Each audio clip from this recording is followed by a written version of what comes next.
Advertising's reputation for not being truthful probably began with the first ad for snake oil in 1893. Back then, advertising was a new industry with no regulation. And even 60 years later, ads were allowed to say almost anything. While it's hard to believe now, cigarette ads would actually feature doctors to sell cigarettes. Unfortunately, false and misleading marketing messages continue today. And in more than one case, these false and misleading messages have contributed to a national health crisis. So when it comes to truth in advertising, there's certainly good reason to be cynical.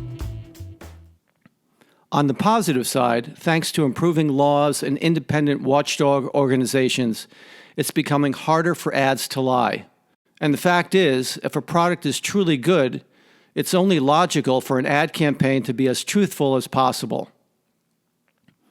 In my 30-plus years in the business, I've been involved with hundreds of campaigns for every type of product and service.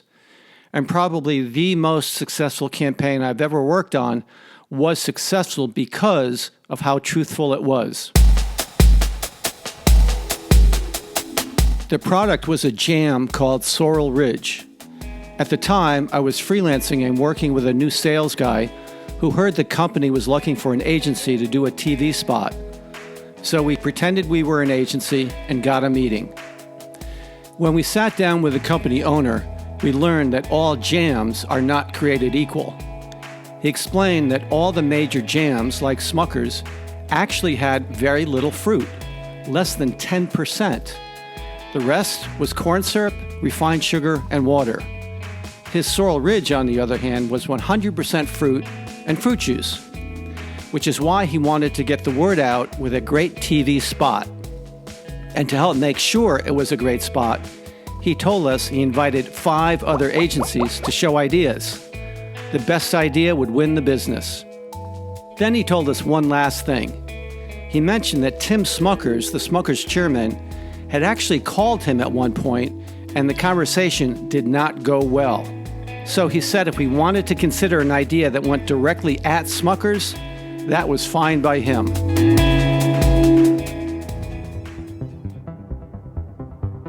When I left that first meeting, my head was spinning.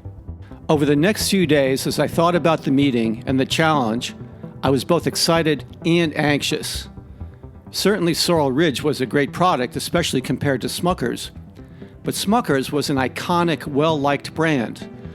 Their strong branding was built on positive images and down-home goodness.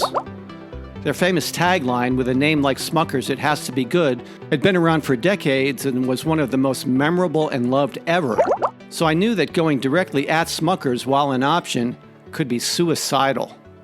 I had to figure it out before I could begin thinking of ideas. I was clear that the message had to be educational since people needed to know about the ingredients. I also knew that when your product is better than the competition, especially when the competition is well known, it's usually a smart strategy to name and compare them. It's really a matter of how you do it. So if we went after Smucker's, I just knew it had to be done right. If it came off as nasty or mean-spirited in any way, it could backfire. As I kept thinking, it felt like a David versus Goliath thing. Like we were the little guy fighting a giant. We had our one stone to throw and our aim had to be perfect. So the question I needed to answer was, what's the perfect target? With more thought, that became clear. It was the Smucker's tagline. Yes, it was famous and liked, but it wasn't true. Just because their jam was called Smucker's didn't mean it had to be good. My idea was to expose the tagline and turn Smucker's biggest asset into their biggest liability. Now I was excited.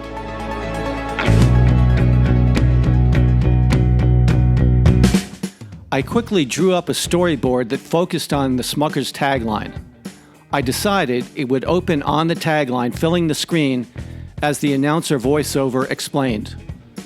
For years, Smucker's has been telling us they have to be good, but in fact, their preserves are mostly corn syrup, refined sugar, and just some fruit. As each bad ingredient was mentioned, a pair of hands would pop up from the bottom of the screen and patch over the words, "It has to be good," with a less flattering line starting with, "It's probably good," then, "It might be good," and lastly, "Is it really so good?" The scene would then cut to a beauty shot of the Sorrel Ridge jar surrounded by fruit as the announcer continued. Fortunately, there is something better. Sorrel Ridge. We have 100% fruit juice, and nothing else. By that point, I only had time for a tagline. But what should it be? A day later, I had it. It would simply be a truthful version of the Smucker's tag. Sorrel Ridge. With 100% fruit, it has to be better. It was the perfect knockout punch to end the spot.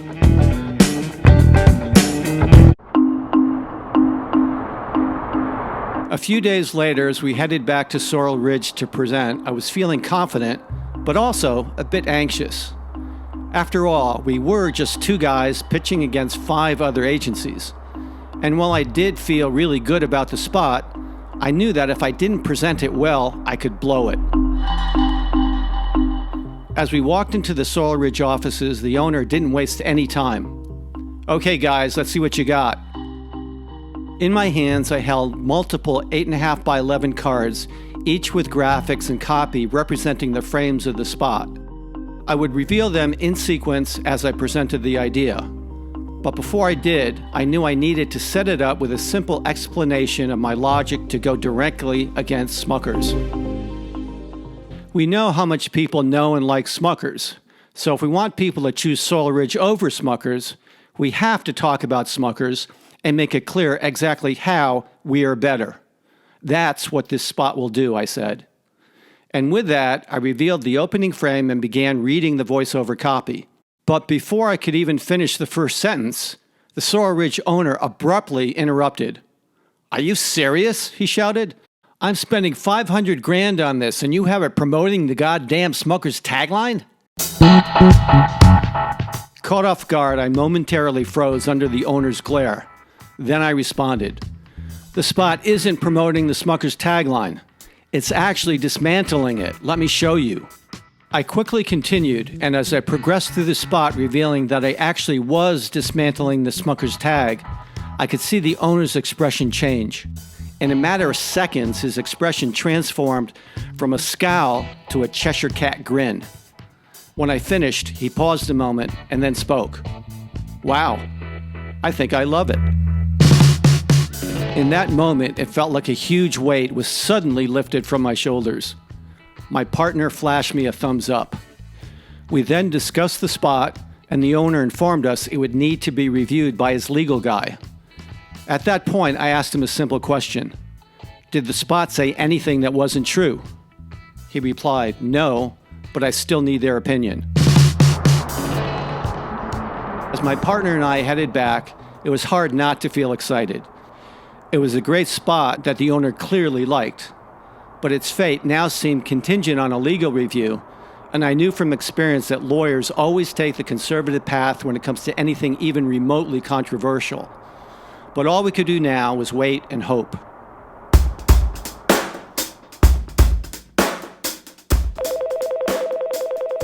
A few days later, the call came in, and not surprisingly, the lawyer did have concerns. We were directly attacking the very core of Smucker's and saying essentially they suck. As a result, he said there was a very good chance Smucker's would sue claiming disparagement. But he added, if they did, it would be a weak argument since we weren't making any false statements against them. Everything in the spot was true. Great, so let's do it, I responded. The owner wasn't so convinced.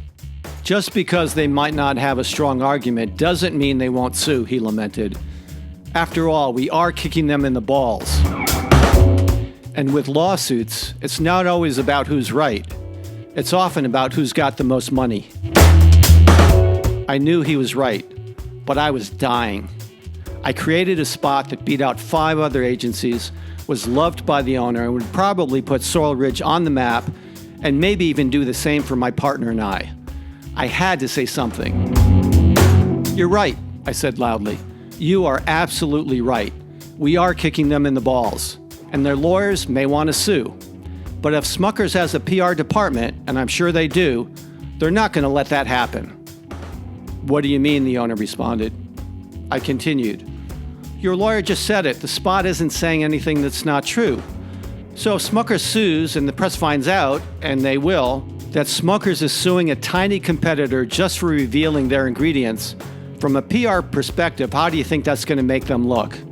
Do you think they're going to want that in the press? I ended with a flourish. Hey, you should hope they sue.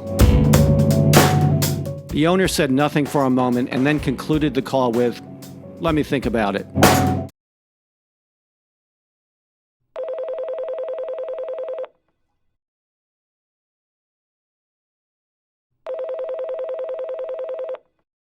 "24 hours later, he called us back. It was a go. And 3 weeks later, I had a produced spot.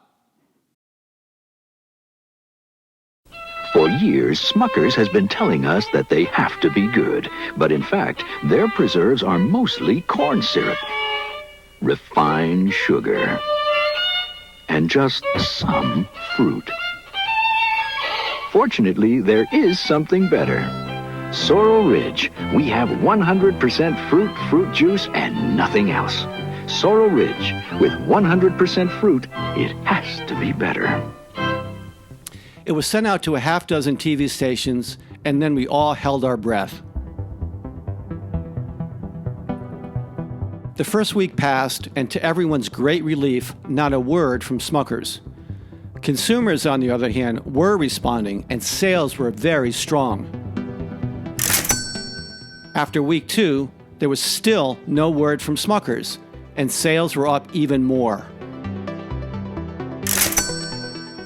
As I suspected, Smucker's never did sue, and after the first month, sales were up a whopping 90%. The Sorrel Ridge owner was so thrilled with the results that when the 3-month TV media schedule finished, he came up with another $1 million to continue running the spot for another 9 months. The campaign success caught the attention of Forbes magazine, who did a great piece about it. It also got my sales guy and I some great press in some major media outlets, and suddenly, overnight, we went from total unknowns to being the Mavericks of Madison Avenue. As if all that wasn't enough, before the year was over, the campaign ended up in the Harvard Business Review as a case study.